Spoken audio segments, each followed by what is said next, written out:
को पाकिस्तान में सरमायाकारी की दावत, मादनी वसाइल निकालने में कामयाब हुए तो IMF को गुड बाय कह सकेंगे। वज़ीर आज़म शहबाज शरीफ ने फोरम से खिताब में कहा, पाकिस्तान, चीन, यूरोप, अमेरिका समेत दीगर खित्तों से सरमायाकारों को खुशामदेद कहता है। हमने अपनी मसनूआत की वैल्यू एडिशन करके बरामदात को फ़रोग देना है। खाम माल के बजाय तैयार शुदा मसनूआत की बरामद को यकीनी बनाया जाएगा। कानकुनी की सनत के लिए फ़नी तरबियत लाजिम व मलजूम है। नौजवानों को फ़नी तरबियत के लिए निजी शोबे और हुकूमती सतह पर शराकत दारी को फ़रोग दिया जाएगा। हम मिलकर पाकिस्तान को दुनिया का अजीम मुल्क बनाएंगे। तय पाने वाली मुफाहमती याददाश्तों को मुआहदों में तब्दील करेंगे।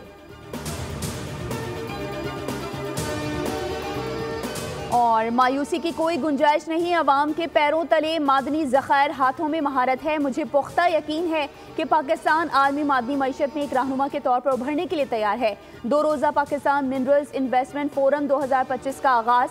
Army chief general Syed Asim Munir ने अपने खिताब में कहा कि बैनुल अक़वामी इदारों को खुशामदेद कहते हैं। वो अपनी महारत से पाकिस्तान को रोशनास कराएं, सरमायाकारी के मौक़े तलाश करें और हमारे साथ शराकत दारी करें। आर्मी चीफ ने मजीद कहा कि पाकिस्तान की मादनियात की दौलत को अखज़ करने के लिए इंजीनियर, जियोलॉजिस्ट, ऑपरेटर और बहुत से माहिर कानकुन दरकार हैं। बलोच कबायली अमायदीन की काविशों का भी मोतरफ हूँ, जिन्होंने कानकुनी के कामों को फ़रोग देने और बलूचिस्तान की तरक्की और पेशरफ्त में अहम किरदार अदा किया।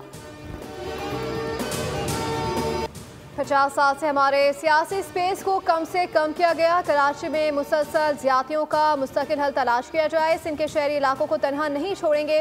जागीरदाराना निज़ाम ख़त्म किए बगैर मुल्क तरक्की नहीं कर सकता। MQM रहनुमा खालिद महबूब सिद्दीकी की प्रेस कॉन्फ्रेंस। कहा, विफाक वाज़े करे क्या उसके पास हमारी दाद रसी का कोई इख्तियार है। मुस्तफ़ा कमाल ने कहा कि उस वक्त के चीफ जस्टिस कहते थे काम देखना है तो कराची जाकर देखो। हमें हुकूमत में शामिल होने की दावत दी जाती है। अभी से बता रहे हैं अगली हुकूमत में भी MQM शामिल होगी।